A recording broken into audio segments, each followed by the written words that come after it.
Ketika wanita miskin ini hendak berlibur, seorang pria berkulit putih yang duduk di barisan depan menggoyangkan kursinya. Awalnya dia tidak mempermasalahkannya, tetapi orang itu menuduhnya terlebih dahulu. Bahkan pramugari menyuruhnya untuk memberi ruang. Wanita itu langsung mengatakan bahwa maskapai penerbangan mendesain kursinya begitu rapat untuk menghasilkan banyak uang. Tetapi kepala pramugari mengejeknya, kalau orang tidak punya uang tidak bisa duduk di kursi empuk. Pada saat berikutnya, wanita itu meningkatkan dirinya duduk ke kelas 1 dengan hidangan istimewa. Ketika dia tiba di tujuannya, dia kesulitan mendapatkan taksi, jadi dia naik helikopter ke hotelnya.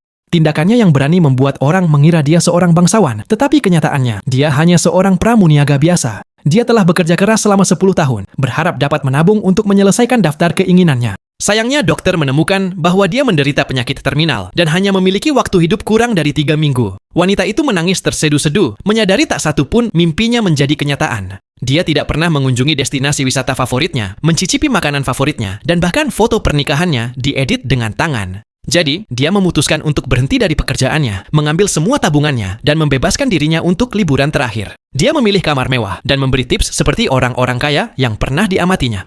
Dia juga mencoba berbagai perawatan mewah yang hanya diperuntukkan bagi orang kaya. Ia menggunakan tongkat listrik untuk menghaluskan kerutan, mengoleskan batu yang dipanaskan, dan bahkan menggunakan cabang-cabang pohon untuk memijatnya. Selanjutnya, dia pergi ke toko pakaian wanita kelas atas dan memilih pakaian yang disukainya. Akhirnya dia pergi ke restoran untuk makan. Karena kecintaannya pada makanan, dia memesan semua hidangan di menu tanpa melihat harga. Sedangkan orang kaya lainnya, hidangannya sangat aneh dan banyak pilih-pilih. Sang koki merasakan rasa bangga, jadi dia sendiri yang memasak dan bahkan menyapanya. Mereka dengan cepat menjadi teman dan bercerita tentang resep makanan. Orang-orang kaya menyaksikan dan menduga bahwa wanita itu adalah wanita bangsawan yang tersembunyi. Bahkan seorang anggota kongres mendekatinya. Berikutnya, wanita itu mencoba terjun dari ketinggian. Dia melakukan olahraga berbahaya karena telah menderita penyakit terminal.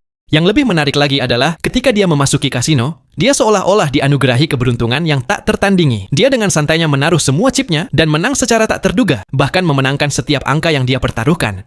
Pria kaya yang kehilangan banyak uang menyuruh seseorang menyelidiki identitas aslinya dan mengungkapnya sebagai penipu di depan semua orang. Namun, wanita itu dengan tenang berdiri dan mengakui bahwa dia hanya seorang karyawan kecil. Dia bercerita tentang penyakitnya dan alasan dia datang ke sini. Dia tidak memberitahu siapapun karena tidak ingin merusak suasana hati mereka. Setelah mengangkat gelasnya, dia mengucapkan selamat kepada semua orang dan langsung pergi. Semua orang terdiam dan merasa kasihan dengan nasibnya.